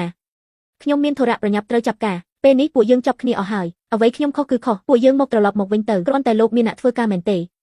លោកនិយាយមកអ្វីដែលនាងឃើញខ្ញុំនិងនាង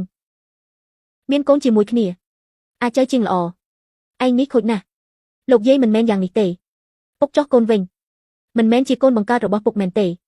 ក្មេងស្រីហូបបាយខុសយើងអាចហូបបានតែហៅមនុស្សខុសហៅមិនបានទេគេគឺជាពុករបស់ខ្ញុំពួកឯងខ្ញុំចាំបានថាពួកឯងមិនមានញាតិសន្តានទេពិតមកទៅបើនិយាយអ្វីផ្ដេសផ្ដាសទៀតខ្ញុំនឹងដេញនាងចេញហើយខ្ញុំមិនបាននិយាយខុសទេបើលោកជាពុករបស់ពួកគេចុះអ្នកដែលដេកលើគ្រែនេះគេជាកូនបង្កើតរបស់លោកពិតមែនហើយពួកអ្នកនៅមានកូនជាមួយគ្នាទៀតពួកអ្នកមានកូនដោយរបៀបណាទៅបែបហ្នឹងពួកអ្នកស្គាល់គ្នាយូរហើយមែនទេប្រាប់ខ្ញុំមកមិនមែនជាការពិតទេពីមុននេះគ្រាន់តែលោក10 ឆ្នាំមុនខ្ញុំមានរឿងបន្តិចបន្តួចគេបានជួយជីវិតខ្ញុំឲ្យរស់ខ្ញុំមិនដឹងថាគេមុខមាត់របៀបណាទេបែបហ្នឹងគេជាមនុស្សស្រីដែលលោកតាមរកនឹងហើយមែនទេជាមនុស្សដែលលោកចូលចិត្តខ្ញុំមិនបានចូលចិត្តគេទេខ្ញុំព្រមទទួលខុសត្រូវមុននឹងដែលនាងបង្ហាញខ្លួនខ្ញុំធ្លាប់នឹងគិតថាទទួលខុសត្រូវលើគេតែមុនដែលខ្ញុំស្គាល់គឺជានាងទៅវិញអ្នកដែលខ្ញុំចូលចិត្តគឺ នាងត្រូវស្ដាប់ខ្ញុំណាមិនថាខ្ញុំនឹងគេមានរឿងអ្វីក៏ដោយវាមិនពាក់ព័ន្ធជាមួយពួកយើងទេខ្ញុំនឹងចាប់ការរឿងនេះឲ្យចប់គ្រប់សិនពួកយើងគឺជាគ្រួសារតែមួយអាសុនគេនៅតូចខ្លាំងណាស់ហើយពេលនេះគេនៅឈឺទៀតលោកចិត្តអាក្រក់មែនទេចង់ឲ្យពួកយើងបែកបាក់គ្នាមែនទេពុកមិនយកពួកយើងទៀតហើយមែនទេពុកមានអ្នកផ្សេងហើយមែនទេមិនមែនដូចជាកូនគិតទេពុកមិនបោះបង់កូនចោលទេពុកគ្រាន់តែមកនេះមកគេមិនមែនជាពុករបស់ពួកកូនទៅទៀតទេខ្ញុំពួកយើងរៀបការរួចរាល់ហើយអ្នកគិតថានិយាយនៅពេលនេះការរៀបការរបស់យើងនឹងរៀបការបានទៅមុខទៀតអត់ខ្ញុំប្រាប់នាងថាខ្ញុំចាប់ការរឿងនេះសិនការចាត់ការរបស់អ្នកគឺចង់ឲ្យពួកយើងបែកបាក់គ្នានឹងហើយកូជីនសឺនពួកយើងមិនមែនជាមនុស្សតែឲ្យលោកជ្រើសរើសទេលោកនិយាយខ្លួនឯងមែនទេដោយសារការបង្ហាញខ្លួនរបស់ខ្ញុំលោកនឹងត្រូវរកគេទៅរហូតហើយរៀបការជាមួយគេថាបែបហ្នឹងគ្រាន់តែខ្ញុំចាក់ចេញពីទីនេះអ្វីគ្រប់យ៉ាងនឹងប្រសើរឡើងវិញពិតមែនអត់ខ្ញុំមិនអនុញ្ញាតឲ្យនាងមកនិយាយរឿងក្នុងនេះទេស្ដាប់ខ្ញុំសិនទៅសៀងស៊ឺនាងត្រូវស្ដាប់អូនប្រុសខ្ញុំនិយាយឬក៏ចាំស្ដាប់ខ្ញុំនិយាយមុនអត់អាក្មេងរករឿងឯងគិតថានៅទីនេះវាមានរឿងមិនគ្រប់គ្រាន់មែនទេប្រញាប់ចាក់ចេញពីទីនេះទៅលោកយាយខ្ញុំមិនបានមករករឿងទេខ្ញុំមកព្រោះចាប់ដាក់រឿងគ្រប់យ៉ាងតាមត្រង់ទៅ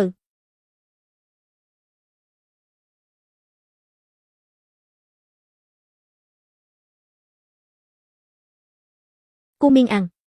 យកដៃកាហ្វក់របស់លោកចេញទៅអាក្មេងប្រុសខាងក្រៅឯងចង់ធ្វើអ្វីខ្ញុំមិនថាឯងគេជាប្អូនប្រសាររបស់ឯងណាឈប់រករឿងទៅ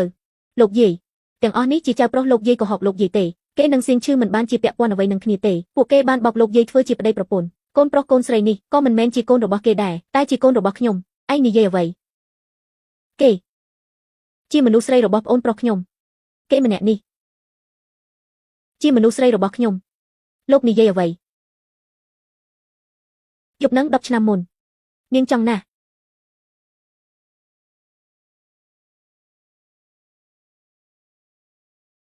កុំមកប៉ះពាល់ខ្លួនខ្ញុំគូមីងអានលោកនិយាយអ្វីប្រាប់គេ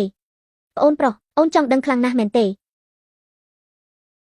គ្រាន់តែរឿងខ្ញុំជាមួយនឹងនាងវាស័ក្តិសមគ្នាដោយរបៀបណាឯងចង់ដឹងមែនគូមីងអានខ្ញុំប្រាប់បងឲ្យហើយលោកចង់ធ្វើអ្វីក៏ចង់ធ្វើទៅកុំមកលេងសើចជាមួយគេទេសៀងស៊ឺអូនចង់ដឹងអ្វីទៀតប្អូនប្រាប់បងមកបងនឹងជួយស៊ើបរកភស្តុតាងដោយខ្លួនឯងឲ្យខ្ញុំប្រាប់ម្ដងទៀតអត់យប់នឹង10ឆ្នាំមុននាងធ្វើអ្វីដាក់លើខ្ញុំខ្លះបានហើយគេគឺជាពុករបស់កូនខ្ញុំគេក៏ល្អហើយគេជាពុកគោរពខ្ញុំពិតប្រាកដម្យ៉ាងទៀតលោកជួបមនុស្សដែលលោកជួបហើយខ្ញុំក៏ជួបពុករបស់កូនប្រុសកូនស្រីខ្ញុំការរៀបការរបស់យើងវាគ្រាន់តែសម្ដែងនោះទេពួកយើងចប់គ្នាទៅនាងនិយាយអ្វីបែកគ្នាខ្ញុំគ្មានផ្លូវទេខ្ញុំមិនព្រមបែកទេពិតមែនហើយការពិតទៅនាងមិនទាន់ដឹងប្រវត្តិរបស់ប្អូនប្រុសខ្ញុំនោះទេគេមិនមែនជាមនុស្សធម្មតាជាមនុស្សដែលធ្វើការតូចជាតិទេគេគឺជាប្រធានក្រុមហ៊ុនគូគេឈ្មោះគូជីនស៊ឺនតតំណែងគេធ្វើការនៅកន្លែងជាន់ទី13ជាអ្នកចាប់ការរឿងបញ្ហាទាំងអស់នៅក្នុងក្រុមហ៊ុនគូខ្ញុំដឹងហើយហេតុអ្វីក៏លោកនិយាយតែមួយម៉ាត់ក៏អាចដេញឆាន់មីងចេញបានខ្ញុំថាហើយហេតុអ្វីក៏លោកចេញចូលនៃក្រុមហ៊ុននេះបានយ៉ាងស្រួលការពិតទៅលោកបោកខ្ញុំតាំងពីដើមរហូតដល់ចប់សៀងស៊ឺក្មេងស្រីគេមិនបានតាំងចិត្តទេគេព្រោះតែយាយលោកយាយពេលវេលាដែលយើងនៅជាមួយគ្នាខ្ញុំស្រឡាញ់លោកយាយណាស់ហើយគិតថាលោកយាយជាលោកយាយខ្ញុំពិតប្រាកដតែទាំងអស់នេះវាសុទ្ធតែជារឿងបោកប្រាស់ទាំងអស់សូម្បីតែកន្លែងនៅក៏កុហកខ្ញុំដែររឿងការងារខុសខ្ញុំដែរសូម្បីតែពេលនេះនៅតែកុហកខ្ញុំទៀតភូតអៃស៊ីងហ៊ូជីងសតើលោកបោកខ្ញុំដល់ថ្នាក់ណាទៅស្ដាប់ខ្ញុំនិយាយសិនមិនបាច់និយាយទៀតទេគ្រប់រឿងដឹងអស់ហើយវាបានលាតត្រដាងអស់ហើយនៅមុខនេះលោកបោកខ្ញុំមករហូតគូជីងស៊ឺនលោកប្រធានគូលោកគិតថាធ្វើបែបនេះសប្បាយមែនទេในថ្នាក់អ្នកមានមើលមកពួកយើងជាមនុស្សធម្មតាដែលប្រើជីវិតយ៉ាងលំបាកមើលមកខ្ញុំជាមនុស្សដែលងាយបោកខ្លាំងណាស់មែនទេលោកគិតធ្វើបែបនេះគិតថាលោកសប្បាយខ្លាំងណាស់មែនទេតែមកបោកមនុស្សដូចខ្ញុំលោកដឹងអត់អ្វីដែលខ្ញុំស្អប់បំផុតគឺការកុហកព្រោះនេះខ្ញុំមិនគិតថាលោកកុហកខ្ញុំនោះទេខ្ញុំលែងមានអ្វីនិយាយហើយស្អែកនេះពេលព្រឹកម៉ោង 9:00 ពួកយើងទៅកន្លែងចោះអាពាហ៍ពិពាហ៍ បែកគ្នាទៅកូនប្រុសកូនស្រីពួកយើងចេញទៅ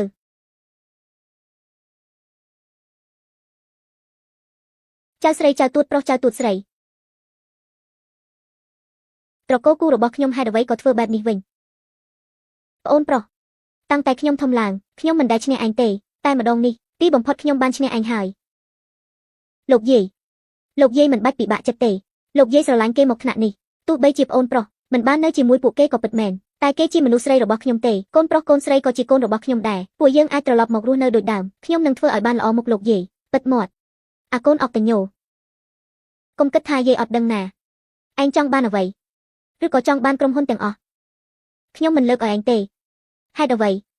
គ្រាន់តែលោកយាយធ្លាប់ប្រាប់ខ្ញុំហើយមែនទេថាអ្នកណាដែលមានក្រុមគ្រួសារហើយរៀបការរួចលោកយាយនឹងប្រគល់ទ្រព្យសម្បត្តិឲ្យម្នាក់នឹងមែនទេលោកយាយមិនបាច់ភ័យទេចាំឲ្យពួកគេបាច់បាក់គ្នាសិនខ្ញុំនឹងគេនឹងរៀបការតាមក្រោយខ្ញុំនឹងជីងស៊ឺហើយនឹងកូនប្រុសខ្ញុំនៅមើលថែលោកយាយឲ្យល្អក្មេងស្រីនិយាយចាស់ម្នាក់នេះមានជីវិតមករាប់ឆ្នាំហើយគ្រាន់តែមើលមួយភ្លេចខ្ញុំដឹងថាឯងចង់បានអ្វីមិនបាច់ចាំបោកយើងទេខ្ញុំស្អប់មនុស្សដែលចិត្តអាក្រក់ដូចឯងណាស់មុខផ្ទះរបស់យើងមិនឲ្យអ្នកណាចូលផ្ដេសផ្ដាស់ទេ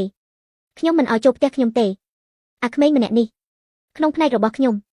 វាមិនមែនជាសាច់ឈាមត្រកូលរបស់ពួកយើងទេវាមិនទាន់បញ្ជាក់ទេ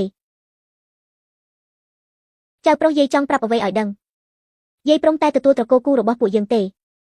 ជាងឈឺគឺជាចៅប្រសាររបស់ពួកយើងតែម្នាក់គត់បើឯងមិនហៅគេបានត្រឡប់មកវិញ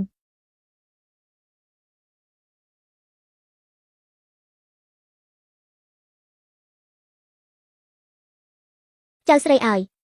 សូមចៅចិត្តត្រជាក់សិនទៅចៅស្ដាប់ការអធិប្បាយរបស់គេសិនទៅលោកយាយមិនបាច់ហាមខ្ញុំទៀតទេខ្ញុំនឹងគេគ្មានអ្វីពាក់ព័ន្ធគ្នាទេគេនឹងចាប់ផ្ដើមជីវិតថ្មីជាមួយមនុស្សគេស្រឡាញ់ចៅស្រីឲ្យគេចូលចិត្តចៅទេលោកយាយកុំនិយាយបែបនេះ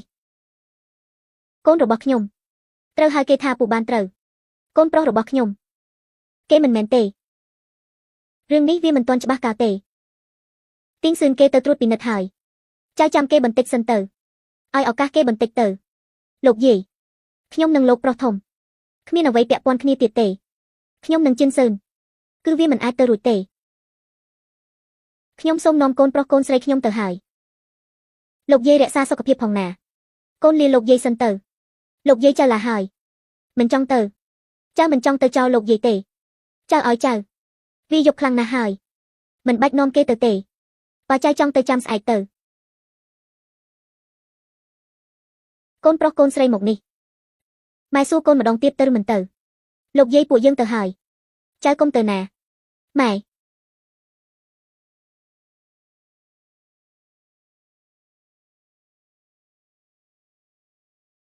មកតាមម៉ែមកកូនចៅទួតរបស់យាយឲ្យកុំទៅណាចៅទួតរបស់យាយឲ្យ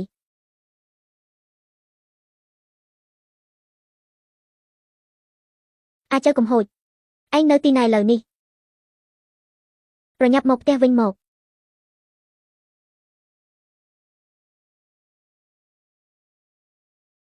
ប៉ាន់ពិនិត្យត្រួត DNA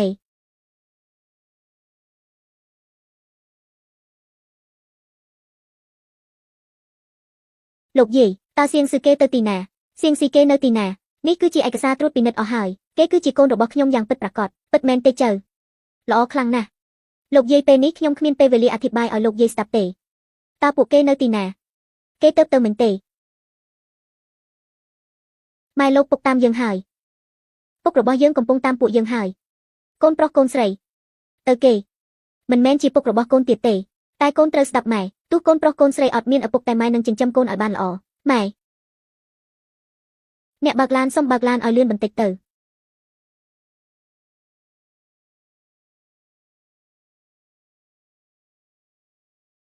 ម៉ែឡានរបស់ពុកជួបគ្រោះថ្នាក់ហើយអ្នកបើកឡានប្រញាប់បើកទ្វារទៅឆាប់ឈប់ឡានឥឡូវនេះទៅ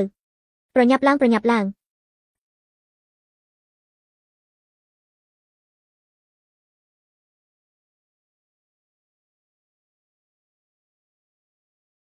ជីងស៊ឿនលោកកុំកាត់អីណា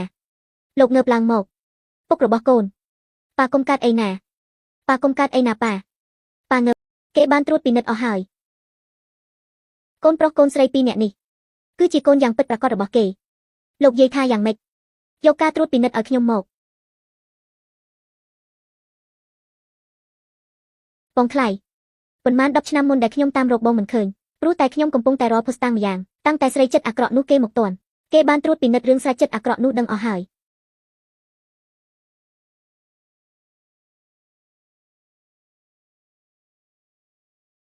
លោកប្រធានពេលនេះពួកយើងគួរតែធ្វើយ៉ាងណាល្អទៅមនុស្សស្រីម្នាក់មុនបើសិនជា10ឆ្នាំនោះជាគេមែនរឿងយប់ហ្នឹងក៏វាមិនមានបញ្ហាអ្វីដែរតែបើសិនជាមានក្មេងកើតឡើងមកបងនិងបងថ្លៃវាមានរឿងហើយទៅស៊ើបឲ្យខ្ញុំបន្តទៀតចង់ដឹងថាមនុស្សស្រីម្នាក់ហ្នឹងគេចង់បានអ្វីឲ្យពិតប្រាកដលោកប្រធានលោកក៏គិតដូចខ្ញុំដែរមែនទេថាគេនឹងកុហកយើងខ្ញុំយល់ហើយចាំខ្ញុំទៅត្រួតពិនិត្យម្ដងទៀតគឺមិនអាចឲ្យភរិយាខ្ញុំបែកបាក់ខ្ញុំបានទេទាំងអស់នេះពួកយើងបានដឹងអស់ហើយ10ឆ្នាំមុនពួកយើងបានស៊ើបអង្កេតមកឡើងច្បាស់ណាស់ពួកគេបានត្រួតពិនិត្យអស់ហើយពេលនេះដឹងច្បាស់កាលហើយតែល្អណាស់ដែលពួកយើងរកបានឃើញភស្តុតាងពិតចៅស្រីម្នាក់ដែល10ឆ្នាំមុនគឺជាចៅស្រីឯងហើយ10ឆ្នាំមុនចៅប្រុសរបស់យាយត្រូវគេដាក់ផែនការគេបានដាក់ថ្នាំសម្រាប់ចូលទៅក្នុងកែវសាដោយមិនដឹងខ្លួនហើយការចេញខ្លួនរបស់ចៅតែបានជួយជីវិតគេមនុស្សប្រុសម្នាក់ហ្នឹងគឺជាគេពិតមែនហើយចៅយាយដឹងហើយថាចៅជាមនុស្សចិត្តរឹងស្អប់ការកុហកចៅខ្ញុំនិងខ្ញុំបានបោកចៅស្រីឯងចៅស្រីឲ្យឱកាសពួកយើងម្ដងទៀតទៅពួកយើងបានត្រួតពិនិត្យដឹងអស់ហើយពួកយើងចាប់ផ្ដើមជីវិតថ្មីបានអត់ម៉ែខ្ញុំមិនចង់បែកពីឪពុកនិងលោកយាយទៀតទេណាម៉ែបងអង្វរម៉ែផងឲ្យឱកាសលោកពុកម្ដងទៀតទៅបងថ្លៃខ្ញុំមិនដែលឃើញបងប្រុសរបស់ខ្ញុំចូលចិត្តមនុស្សស្រីណាដូចបងទេគេស្រឡាញ់បងខ្លាំងណាស់អ្នកណាជាភរិយារបស់គេដែលទទួលខុសត្រូវខ្ញុំចាស់ខ្ញុំនិងគេមិនទាន់មានឯកសារទទួលការទេពិតមែនហើយចៅស្រីខ្ញុំនិយាយត្រូវចាំគេភ្ញាក់ឡើងវិញហើយឲ្យរៀបការជាមួយចៅហើយ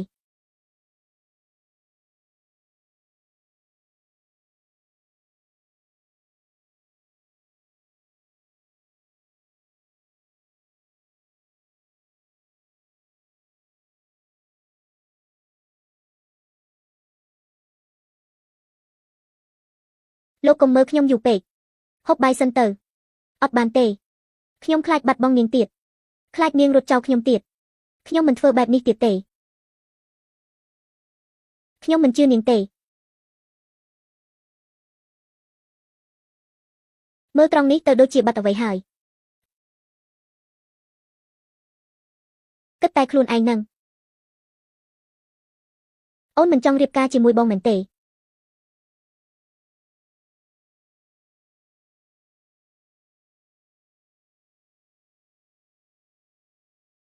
ចាប់ការរឿងរបស់លោកសិនទៅចាំនិយាយគ្នាពេលក្រោយ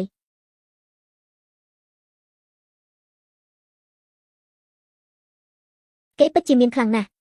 សូម្បីតែចិញ្ចៀនពាក្យក៏តម្លៃថ្លៃដែរស៊ីមីងយេវេតមើលទៅនាងជាមួយសង្សារនាងកំពុងតែចង់រៀបការគ្នាហើយមែនទេពួកយើងកំពុងតែចង់រៀបការជាមួយគ្នាហើយបងចៅពេលនេះបងគួរតែប្រាប់ពួកយើងបានហើយថាគេជាអ្នកណា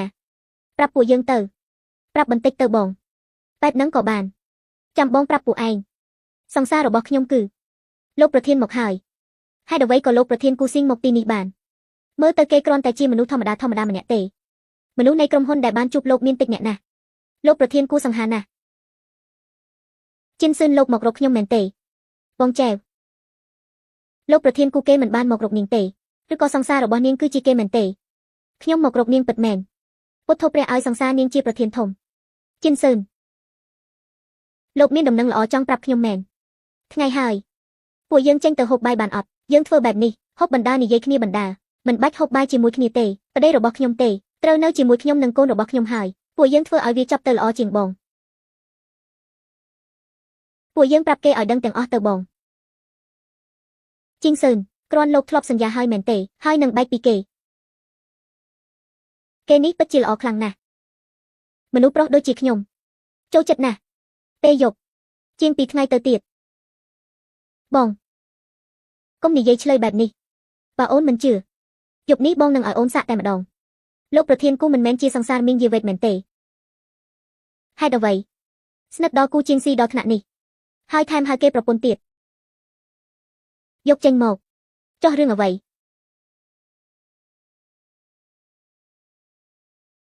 នេះជារបស់ខ្ញុំទេឲ្យខ្ញុំវិញមកចៅមីងយីវេតខ្ញុំប្រាប់នាងទៅយូរហើយអ្វីដែលជាមិនរបស់នាងយើងមិនត្រូវបានវិញទេតែថារបស់នេះលោកឲ្យខ្ញុំខ្លួនឯងធីងសឺនលោកសន្យាជាមួយខ្ញុំថានឹងសងសំណងដល់ខ្ញុំ10ឆ្នាំមុនលោកយកខ្ញុំទៅខ្ញុំបានបង្កើតកូនឲ្យលោកទៀតផងខ្ញុំឲ្យឱកាសនាងម្ដងទៀតចៅមីងយីវេត10ឆ្នាំមុនក្មេងម្នាក់នឹងជាកូនអ្នកណាឲ្យពិតប្រាកដធីងសឺនលោកនិយាយអ្វីលើជាកូនរបស់ខ្ញុំនឹងលោកខ្ញុំគិតថាតតែនាងជាប់គុកទើបនាងព្រមយកមនុស្សចូលមកម៉ែកូនប្រុស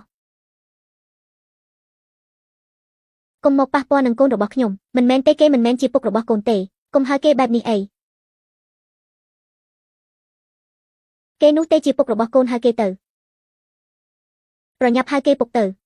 ហៅគេពុកឲ្យលឿនទៅកូន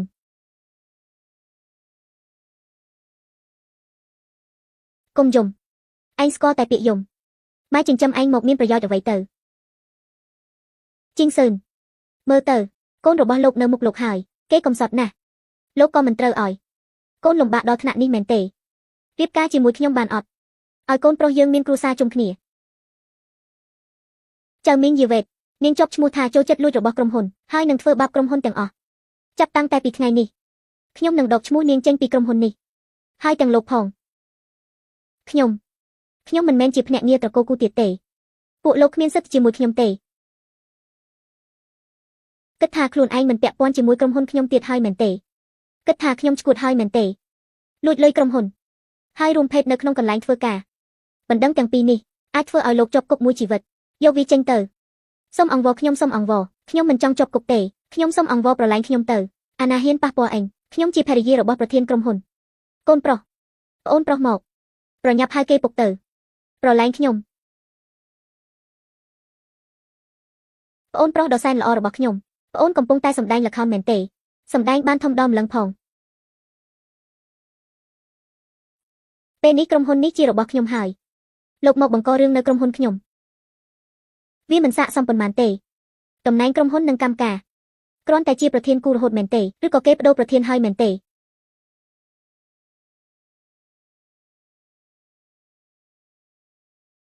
លោកយាយចង់ឲ្យក្រុមហ៊ុនទៅលោកពិតមែនហើយលោកយាយនិយាយបែបហ្នឹងតាមតែលោកយាយប្រាប់ខ្ញុំមានទីយាតនៃត្រកូលគូហើយត្រកូលគូរបស់ទាំងអស់ជារបស់ខ្ញុំលោកយាយមិនអាចកុហកពាក្យសម្ដីបានទេមិនអាចលេបសម្ដីបានអាកូនអកតញ្ញូអាកូនគ្មានកំណើតនិយាយមិនទាន់ស្លាប់ទេឯងធ្វើជាធំនៅទីនេះហើយមែនទេឯងនេះគ្មានដឹងបាបបុណ្យទេលោកយាយកុំវាយខ្ញុំបែបនេះអីលោកយាយឈប់ទៅទីនេះគឺជាក្រុមហ៊ុនណាលោកយាយមកធ្វើបាបខ្ញុំដល់ក្រុមហ៊ុនមែនទេក្រោយពីខ្ញុំបានឡើងធ្វើជាប្រធានក្រុមហ៊ុនតើឲ្យខ្ញុំយកមុខមើលបុគ្គលិកដោយរបៀបណាឡើងជាប្រធានក្រុមហ៊ុនតើឯងកំពុងតែដេកយល់សប្តិមែនទេកុំគិតថាយាយចាស់ហើយអត់ដឹងនោះប្អូនប្រុសឯងទៅក្រៅប្រទេស10ឆ្នាំជាងឯងចូលមកគ្រប់គ្រងក្រុមហ៊ុនឯងធ្វើឲ្យក្រុមហ៊ុននេះខាតធនអស់ប៉ុន្មានហើយធ្វើអ្វីក៏មិនចំណេញដែរឬក៏ឯងចង់ធ្វើឲ្យត្រកូលរបស់យើងគ្មានអ្វីសេះសល់មែនទេទើបឯងព្រមនឹងឈប់វាគ្រាន់តែជាការផ្សាយថនបន្តិចបន្តួចចេញទៅឆាប់ចេញពីទីនេះឥឡូវនេះទៅតាំងតែថ្ងៃនេះទៅឯងក៏មិនត្រូវមកធ្វើការនៅក្រុមហ៊ុននេះទៀតទេហេតុអ្វីលោកយាយគ្រាន់តែលោកយាយធ្លាប់ប្រាប់ខ្ញុំហើយមែនទេថាខ្ញុំនឹងប្អូនប្រុសអ្នកណាមានមុខមានមាត់មុននឹងបានទទួលមរតកនៃក្រុមហ៊ុនទាំងអស់មែនទេលោកយាយសៀងស៊ឺនាងចូលមកនេះមកប្រញាប់និយាយជាមួយលោកយាយទៅនិយាយឲ្យបានល្អទៅឬក៏នាងមិនចង់រស់នៅក្នុងអនាគតសុខស្រួលមែនទេនិយាយម្ដងទៀតទៅកុំតន់ចិត្តក្តៅទោះឯងខំយ៉ាងណាក៏គ្មានប្រយោជន៍ដែរពេលនេះសៀងស៊ឺគេជាមនុស្សស្រីរបស់ខ្ញុំពិតមែនអត់ពួកយើងកាល10ឆ្នាំមុនធ្លាប់រួមរកគ្នាហើយថែមទាំងមានកូន2នាក់ឲ្យពួកយើងទៀតផងនៅហ៊ាននិយាយទៀតកុំវាយបងអីបងជាបងឯងទេបានហើយចៅប្រុសទោះគេអាក្រក់យ៉ាងណាក៏គេជាបងប្រុសឯងដែរវាយបន្តិចទៅកុំខ្លាំងពេកលោកយាយចៅស្រីទៅហាមឲ្យគេឈប់បន្តិចទៅលោកយាយមិនបាច់ភ័យទេជីនស៊ឺនគេមានសັບខ្ញុំជូនលោកយាយទៅសម្រាកសិនលោកយាយជួយខ្ញុំផងលោកយាយឆាប់ហាមប្អូនប្រុសទៅលោកប្រធានមិនបាច់ធ្វើបែបនេះទេគូជីនស៊ឺនមិនបាច់បាយគេទៀតទេរឿងដែលនៅសេសសល់ ឲ្យគេចាប់ការតាមក្រោយទៅ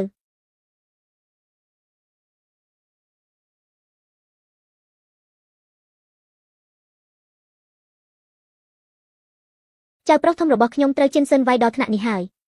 សុំមុខហើយដែលត្រូវបង្រៀនវាបែបនេះមើលទៅចៅប្រុសចៅស្រីខ្ញុំគេស្រឡាញ់គ្នាណាស់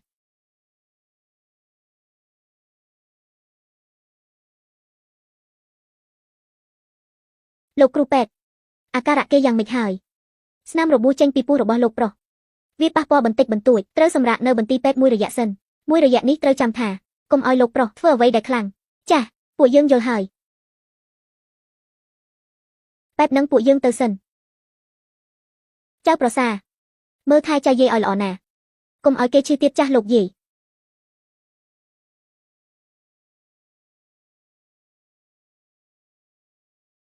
តើលោកឈឺអត់ចាំខ្ញុំហៅពេទ្យឲ្យមិនបាច់ទៅណាទេគ្រាន់តែអូននៅក្បែរបងមិនកើតអ្វីទេកុំមកនិយាយផ្អែមអីបានឬលោកគ្រូពេទ្យនិយាយអត់ពួកយើងមិនមែនក្មេងទៀតទេរាងកាយរបស់បងវាមិនទាន់ធ្វើអ្វីកើតទេពេលជាហើយបងនឹងធ្វើ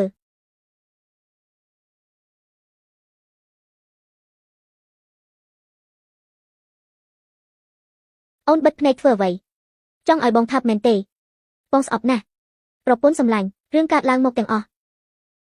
បងចាប់ការរួចរាល់ហើយពួកយើងល្អជាមួយគ្នាវិញបានអត់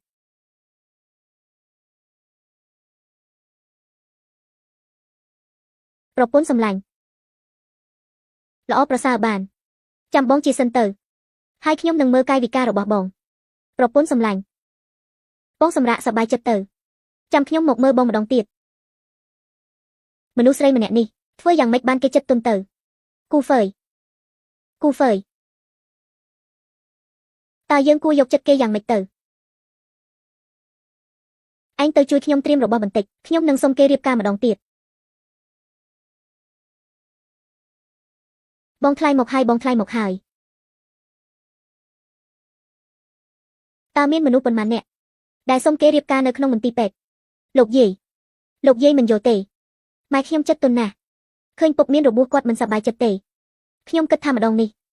ម៉ែនឹងព្រមរៀបការជាមួយពុកមែនទែនហើយកូនប្រុសកូនស្រីផែនការរបស់កូនបានផលពិតមែនអត់ពុកមិនបាច់ភ័យទេមនុស្សស្រីណាដែលមិនស្រឡាញ់ប្តីហើយមនុស្សស្រីម្នាក់ណាដែលមិនចិត្តទុនដាក់ប៉ានោះបងថ្លៃគេមកហើយដល់ពេលវេលាហូបអាហារពេលថ្ងៃហើយ